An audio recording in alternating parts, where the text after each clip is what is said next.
அந்த வகையில் பிஸ்மில்லாஹிர் ரஹ்மானிர் ரஹீம் என்னுடைய சகோதரங்களுக்கு நான் இந்த என்னுடைய கடைசி கிழமைகளிலே இந்த 4-5 நிமிடங்களை செலவழிப்பதை விட்டு என்னுடைய மக்கள் சார்பாக சந்தோஷப்படுகிறேன். ஒரு முதுகெலும்பில்லாத அரசாங்கம் அன்றை நான் பார்த்தேன், எல்லை நிர்ணயம் செய்கின்ற அந்த அவர்களுடைய அந்த குழுவில் ஒரு முஸ்லீம் இல்லை. வெக்கமடாப்பா வெக்கம் அதுக்கு வெக்கப்பட்ட வேண்டுகை வைக்க வையா. அதே நேரத்தில் பிறகு பார்த்தால் இவர்களுடைய அமைச்சரவையில் ஒரு முஸ்லீம் இல்லை. ஏதோ கடவுள் புண்ணியத்தால் இன்ஷா அல்லாஹ் அந்த பிரதி சபாநாயகர் கதிரையில வந்து ஒரு முஸ்லீம் எடுத்து விட்டுருக்காங்க. என்னைக்கு அந்த தூக்குறாங்க தெரியாது. அந்த எதிர்க்கட்சி நல்ல ஆண்டு எம்எச்ஏ மாஸ்ரம் அவர்கள் தமிழ் மக்கள் பொட்டுகள் அணிந்து ரூபகாணியில் செய்தி வாசிக்கலாம் என்று சட்டங்களை சந்திரிகாவினுடைய ஆட்சி காலத்தில் கொண்டு வந்த போது அந்த மனிதர் தன்னுடைய இனத்தினுடைய வழிகளை விட்டு தமிழ் மக்களுக்காக போராடியது. அந்த நன்றி கடன் மட்டும்தான் இன்றைக்கு என்னுடைய பேச்சுக்கு முக்கியமான காரணம். கடந்த ஆண்டுகளில் முஸ்லீம் மக்களை யாழ்ப்பாணத்தில் மீளக்குடியமர்த்துகிறோம் என்ற பெயரில் அந்த இடத்துல போய் பாருங்க, பொம்மை வெளியே போய் பாருங்க காக்கதீவு. நான் இன்றைக்கு வடக்கு மாநில எடுக்கணும், ஒரு தமிழ் நான் சொல்றேன், இன்றைக்கு வடக்கு மாநில எடுக்கணும். முதலாக அபிவிருத்தி செய்வது பொம்மை வெளி காக்கதீவு பகுதியில் மக்கள் வாழுகிற இடம். அடுத்த மலையண்டவன சரதகடி கொண்டு வைப்பாங்க. ஏனென்றால் உதவித்தொகை கொடுக்கிறோம், டேஸ்போராட்ட காசு வேண்டி முஸ்லீம் மக்களுக்கு கொடுக்கிறோம். அது இல்ல, ஒரு இனம் பாதிக்கப்படுகின்ற போது அந்த எந்த இனம் பாதிக்கப்படுகிறதோ அந்த இனத்திலிருந்து கலைப்பதுதான் ஒரு முழுவதும் உள்ள ஒரு மனிதனுடைய வேலை. මේ සමාවෙන්න මම මේ ස්ටොප් වොච් එක ඔෆ් කරා මගේ අන්තිම සතිය. ඒ නිසා මට තප්පරයක්වත් මේ නාසි ගන්න කැමති නැහැ. තප්පරයක් වත් අඩු කරන්නේ වැඩියෙන් දෙනවා මිසක්. Thank you sir. මේක දැන් මගේ අන්තිම සතිය මගේ පාර්ලිමේන්තු කතාවලින් මගේ අන්තිම සතිය නිසා ඉන්දෝවානේ කතා அண்டவோ ஐ காயானே கௌரவ பிரதி சபாநாயகர் அவர்களே, சபாநாயகர் கதிரையில் இருக்கும் பாராளுமன்ற உறுப்பினர்களே, இன்றைய தினம் முக்கியமாக நாங்கள் கலைக்க வேண்டிய விடயம் இந்த எங்களுடைய சிறப்பு பிரேணையை தவிர்த்து முக்கியமாக கலைக்க வேண்டிய விடயம் இந்த கிழக்கு மாகாணத்திலே இருக்கின்ற முஸ்லீம் மக்களுடைய அடிப்படை உரிமை தொடர்பான ஒரு சில விடயங்கள். இதிலே நான் ஏற்கனவே பல தடவைகள் பல இடங்களிலே தொடர்பாக கதைத்திருக்கிறேன். ஆனால் அண்மைய தினத்தில் எங்களுடைய பாராளுமன்ற உறுப்பினர் ஆதம் பாபா அவர்கள் ஒரு வீடியோ ஒன்றை பார்த்தேன். இன்றையோட எல்லா பிரச்சனையும் முடிந்துவிட்டது, ஆகவே இதை ஒரு அரசியல் ஆக்காதீர்கள். மிகவும் சந்தோஷப்பட்டார்கள். நான் ஒருத்தன். இரண்டாவதாக பார்த்தால் ஒவ்வொரு பாராளுமன்ற உறுப்பினர்கள் ஒரு சில பேரோட இளங்குமரனோட எங்களுடைய சுகாதார அமைச்சர் சேர்ந்து ஒரு மீட்டிங், இதோட எல்லாம் முடிந்துவிட்டேன் நினைச்சேன். எல்லாம் முடிந்துவிட்டேன். ஆனால் சரியான கவலை என்னென்றால் இன்றை வரைக்கும் அந்த 9 தாதிய உதவி உத்தியோகர் 9 பேரும் இடமாற்றப்பட்டிருக்கிறார்கள். ஒரு மருத்துவனாக 10 வருடங்கள் இந்த இலங்கையினுடைய மருத்துவ சாலைகளில் மருத்துவ விடுதிகளில் வைத்தியசாலைகளில் நான் வேலை இருக்கிறேன். ஒரு அட்மினிஸ்ட்ரேட்டரா 2 வருடம் வேலை இருக்கிறேன். 2006ஆம் ஆண்டில் இருந்து இந்த மருத்துவத்துறையில் பேராதனை டென்டல் ஃபேக்கல்டியில் இருந்து மருத்துவத்துறையில் இருந்திருக்கிறேன். ஆகவே ஒரு இனத்துக்கு என்னை பொறுத்த வரைக்கும் இதுக்கு சொல்லக்கூடிய ஒரே ஒரு வசனம், ஒரு இனத்துக்கு எதிராக நடக்கின்ற அடக்குமுறைகளை எந்த இனம் அடக்குகிறதோ அந்த இனத்திலிருந்து ஒருவன் கதைக்காவிட்டால் அந்த அடக்குமுறைகள் இனவாதங்கள் ஒரு நாளுமே இந்த நாட்டில் அழியாது.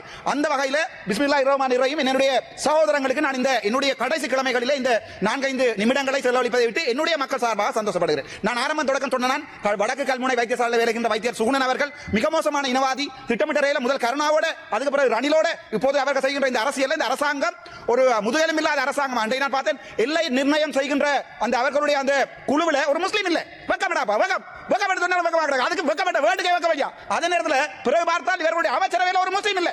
ஏதோ கடவுள் புண்ணியத்தால் இன்ஷா அல்லாஹ் அந்த பிரதி சபாநாயகர் கதிரையில வந்து ஒரு முஸ்லீம் எடுத்து விட்டுருக்காங்க. என்னைக்கு அந்த தூக்குறாங்க தெரியாது. அந்த எதிர்க்கட்சி நல்ல என்னோட சொல்ல விரும்புகிறேன், என்னுடைய இனத்துக்கு எந்த ஒரு முஸ்லீம் நபராவது ஒரு காலத்தில் உதவி செய்திருந்தால் ஒரு பாராளுமன்ற உறுப்பினர் கடைசி கிழமைகளில் அந்த நன்றி கடனை செஞ்சோட்டு கடனை செய்து கொண்டு போவதற்கு தான் அந்த சில நிமிடங்களை பாவிக்க ஆரம்பிக்கிறேன். நினைக்கிறேன் 1995ஆம் ஆண்டு எம்எச்ஏ மாஸ்ரம் அவர்கள் தமிழ் மக்கள் பொட்டுகள் அணிந்து ரூபகாணியில் செய்தி வாசிக்கலாம் என்று சட்டங்களை சந்திரிகாவினுடைய ஆட்சி காலத்தில் கொண்டு வந்த போது அந்த மனிதர் தன்னுடைய இனத்தினுடைய வழிகளை விட்டு தமிழ் மக்களுக்காக போராடியது. அந்த நன்றி கடன் மட்டும்தான் இன்றைக்கு என்னுடைய பேச்சுக்கு முக்கியமான காரணம். அன்று அவர் சொன்ன அந்த ஆங்கில வார்த்தைகளை மறுபடியும் வாசிக்கிறேன். I wish to quote something from the Holy Quran. People's destiny will not be changed unless the people change their destiny.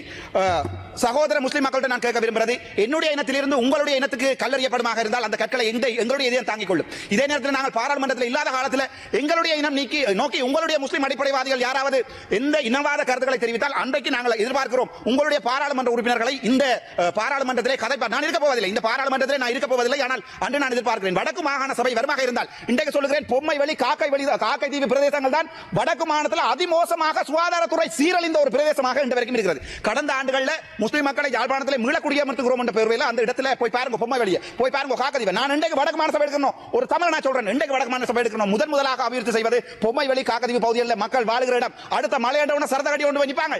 ஏனென்றால் உதவித்தொகை கொடுக்கிறோம், டேஸ்போராட்ட காசு வேண்டி முஸ்லிம் மக்களுக்கு கொடுக்கிறோம். அது இல்ல, ஒரு இனம் பாதிக்கப்படுகின்ற போது அந்த எந்த இனம் பாதிக்கப்படுகிறதோ அந்த இனத்திலிருந்து கலைப்பதுதான் ஒரு முழுவதும் உள்ள ஒரு மனிதனுடைய வேலை. இதை நான் இன்னும் உங்களுக்கு சொல்ல விரும்புகிறேன். இந்த விடயம் சேகுவேர் அவர்களால் எழுதப்பட்டது. தவறு என்று சொல்லாவிட்டால் நீங்கள் தான் அடிமைத்தனத்தின் மிக அடியந்தரமான நிலைமையில் இருக்கிறீர்கள் என்று சொல்லி சேகூரா சொல்லி போட்டு போயிருக்கிறார். ஆகவே இந்த விடயத்தில் வந்து நாளை சிறப்பு பேரணி ஒன்று கூட நான் போட்டுக்கிறேன் இந்த பாராளுமன்றத்தில். தமிழ் மக்கள் சார்பாக என்னுடைய நகமும் சதையுமாக வாழ்ந்த இந்த பார்த்தா கிழக்கு மாவட்டத்தில் ஒரு வெங்காயம், எனக்கு அந்த பேர் தெரியல, ஒரு வெங்காயம் உண்டு ஈரோஸ்ல இருந்து. அது வந்து கிழக்கு மக்கள் 40 வருஷமா அரசியல் செய்யறாங்க. சுபாஷ் எனக்கு விளங்கல் என்னென்றால் இந்த வரைக்கும் சொல்லுறேன், கிழக்கு மாகாணத்தில் தமிழ் விடுதலை புலிகளால் கொலைகள் நடந்த என்றால் இந்த ஈரோஸ் மாதிரியான இந்த கட்டமைப்புகள் தான் முஸ்லிம் மக்களை வெட்டி கொண்டது. அது ஒட்டுமொத்தமாக தேசிய தலைவர் பிரபாகரன் கையில் போய் விழுந்தது. அதே நேரத்தில் முஸ்லிம் மக்கள் ஒரு சில பேர் செய்த இந்த கொலைகள் தான், ஒரு சில பேர் செய்த இந்த இதுதான் ஒட்டுமொத்த முஸ்லிம்களையும் தமிழ் மக்களையும் இந்த வரைக்கும் பிரித்து வைத்திருக்கிறது. அடிபட்டு அடிபட போறோம். எனக்கு விளங்கல காதர் மஸ்தான் நாங்கடன் அண்ணன் எத்தனை நாள் அடிபட போறோம், இந்த பிரச்சனைகளுக்காக எத்தனை நாளைக்கு அடிபட போறோம். இன்றைக்கு நாங்க நிப்பாட்டமோ பாராளுமன்ற உறுப்பினர் கோடீஸ்வரன் கலைக்கிறார் அந்த விடயத்தில் வந்து என்னுடைய சுகாதார அமைச்சர் சொல்லி ஒரு 9 உதவியாளர்களை இடமாற்றுவது அல்ல எங்களுடைய தீர்வு. அந்த நான் நாளைக்கு சிறப்பு பேரணி போட்டிருக்கிறேன். அவர்களுக்கு கட்டாயம் வந்து போலீஸிலே இணைவதற்குரிய யூனிஃபார்ம், அதே நேரத்தில் இன்றைக்கு கூட கல்போட வைத்தியசாலையில் போனால் என்னோட இன்டர்ன் செய்த பிள்ளைகள் 2 பேர் வந்து முஸ்லீம் பிள்ளைகள். என்னோட இன்டர்ன் செய்த பிள்ளைகள் இன்றைக்கு அவளை கன்சல்டன்ட் அவளோட சேர்ந்து நான் இன்றைக்கு இன்டர்ன் செய்தேன். அவளை ஸ்காப் போட்டு பாலவே அவளோட தங்கச்சி மாதிரி. ஆனால் இன்றைக்கு எனக்கு விளங்கல இந்த சமூகத்தில் அரசாங்கத்தில் இருக்கிற இவங்க பேசாதீங்கடா, கவலையா இருக்கு. முஸ்லீம் இனத்திட்ட வந்து ஒரே ஒரு வேண்டுகோள், இந்த பாராளுமன்ற உறுப்பினர்கள் முஸ்லீம் பாராளுமன்ற உறுப்பினர் பேச பாவண்டா, அவங்களுக்கு வாயும் இல்ல, வேற இடத்துல இருக்கிறதும் இல்ல, எல்லாத்தையும் அடக்கி வச்சிருக்கிறாங்க. அவங்களால கதைக்கலாது. அவர்களுடைய நிலைமை அவங்க எங்களுடைய கண்டில வந்து கதைக்கதான் எங்களுக்கு விளங்கும். அவங்க சொல்லித்தான் நாங்கள் இதுல கலைக்கிறோம். ஆவே கௌரவ සභානායක වරලේ අතුරුබක් සානායකට සපෝට් එකක් දෙන්න කියලා ටී-ෂර්ට් එක දාගෙන හිටපු පොරක් නේ. එතකොට ගොඩක් හිතාගෙන ආවා මේ රටේ සම්පූර්ණම ලස්සන වෙලා මේ වල්පල ටිකක් අයින් කරලා වල්පල ටිකක් ගෙන තියනවා කියලා අන්තිමට අපි ගෙනලා තිබ්බේ මේ පාර්ලිමේන්තුව කක්කුස් මාලිව. හරිද? කක්කුස් මාලිවයි උගණ්ඩා අනංගිවයි ගෙනලා තිබ්බේ පාර්ලිමේන්තුව. ඇත්තටම ගණකාට වෙනවා මේ පාර්ලිමේන්තුව එම්පි කෙනෙක් මේ නැගිටලා ස්ටොප් වොච් එක බලාගෙන කතා කරන ඕන විදියට මේ පාර්ලිමේන්තුව පත් කරලා තිනවා. ඇත්තටම ඔයගොල්ලෝ හිතලා බලන්නකෝ. ඔයගොල්ලෝට ගර්ල්ෆ්‍රෙන්ඩ් කෙනෙක් ඉඳලා ඒ ගර්ල්ෆ්‍රෙන්ඩ් හැමදාම බොරුවක් කියනවනේ, පච්චයක් ගහනවනේ. රැයට නිදාගන්න කැමති වෙයිද? නෑනේ. ඒ වගේ තමයි අපේ රටට අපේ ලොක්කාව අපි 2024 දැම්මා. හැමදාම කියන්නේ බොරුනේ යන්නේ. හැම එකටම කියන්නේ ඔයගොල්ලෝ කිව්වා ජාතිවාදී ආණ්ඩු නෑ, කිසි දෙයක් නෑ කියලා. දැන් ඔය පුපුරලා තියෙනවා නගිනගර පැත්තට මේ මුස්ලිම් අර දරුවන්ගේ මේ ස්කාෆ් කියන. ඊට පස්සේ දැක්ක මම මේ මාතේවල කිල්නොච්චි වල අක්කරපණක් අල්ලගෙන තට්ටු 3ක් බිල්ඩින් හදාගෙන LTT එකක් හදුනා කියලා කවුරු හරි හියුමන් රයිට්ස් එකෙන් ගිහිල්ලා පොරක් ගිහිල්ලා මීඩියා ස්ටේට්මන්ට් එකක් දෙනවා. අනේ මේ අපිට කවදාවත් මම කියන්න මේ රට ආපහු මේ LTT ජාතිවාදී හදන්න ඕනේ නැද? මම අන්තිම දවස් මට එකක් අහන්න කැමති. කවුරු හරි අත්‍තරම ජීවිතකාරයෝ ඉන්නවනේ කියන මේ ප්‍රභාකරන් රස්තවාදියා කියලා කවුරු මේ අන්තිම දවසේ කරුණාකරලා කියන්න වාඩේ ලැජ්ජයි. ලැජ්ජයි මොලත්. හරිද? කරුණාකරලා අඩුම ගානක් තමුන්නාසලාගේ වෙනුවට නැති වෙච්ච රණවිරුව කියන්නකො අන්තිම දවසේ ආන්න. ආය ආන්න වෙන්නේ නැහැ මට. එළියෙන් තමයි ආන්න වෙන්නේ. නේ මම දැක්කා උන්ගේ අපේ කතානායකතුමාට මිලියන් 30ක් කොර බංජා දූෂණ කරලා තියෙනවා කියලා සිය බොක් එකේ ගිහිලා මේ නඩුව දාලා තියෙනවා. මම ආවිලා පළවෙනි දවසේම කැපුනේ මේ කතානායකතුමාට. මතකයිද ඔයගොල්ලෝට? අන්තිමට චාමින්ද කොල්ලෝ නයියා එළියට දාලා. හරිද? ඌ දැන් මේ FR එකක් දාගෙන සුප්‍රීම කෝට් යනවා. ලැජ්ජයි මේ කතානායකතුමාට සිය බොක් එකේ මිලියන් 30ක් මේ හොරකම් කරා කියලා මේ අභාවිතා කරා කියලා මේ තේබල භාවිතා කරා කියලා නඩුව දාලා තියෙනවා. ඒක අමතරව මේ බෑක්ඩේට් කරලා ලියුමක් ගන්න ඇදුවාට කතානායක අපේ ස්පීකර් කතානායකතුමා බෑක්ඩේට් කරලා මේ කැබිනට් එකෙන් ලියුමක් ගන්න ඇදුවල්. අන්තිමට මේ ප්‍රයිම් මිනිස්ටර් කියලා ඒක දෙන්න බෑ කියලා. ඒවා මේ මාතිය වල තියෙනවා. ඒ නිසා දුකයි. 323 කන්ටේනර් ගිය දැන කොහා ගන්න බෑ. හරිද? හැබැයි අපි ජෙලෝ ලයින් එක වාහනේ නැතුවන මට දාපු නඩුව 29 එක එකක්වත් මම වර්ධිකාරය වෙලා තියෙනවා කියන්නකෝ. අවුරුදු 39ක් මම මේ සිස්ටම් එකේ හිටියා. මට එක නඩුවක් තිබ්බද කියන්නකෝ මම පාර්ලිමේන්තුව එන්න කලින්. ඒ නිසා ඔයගොල්ලෝ ගොඩක් බලාපොරොත්තු තියාගෙන ආවා.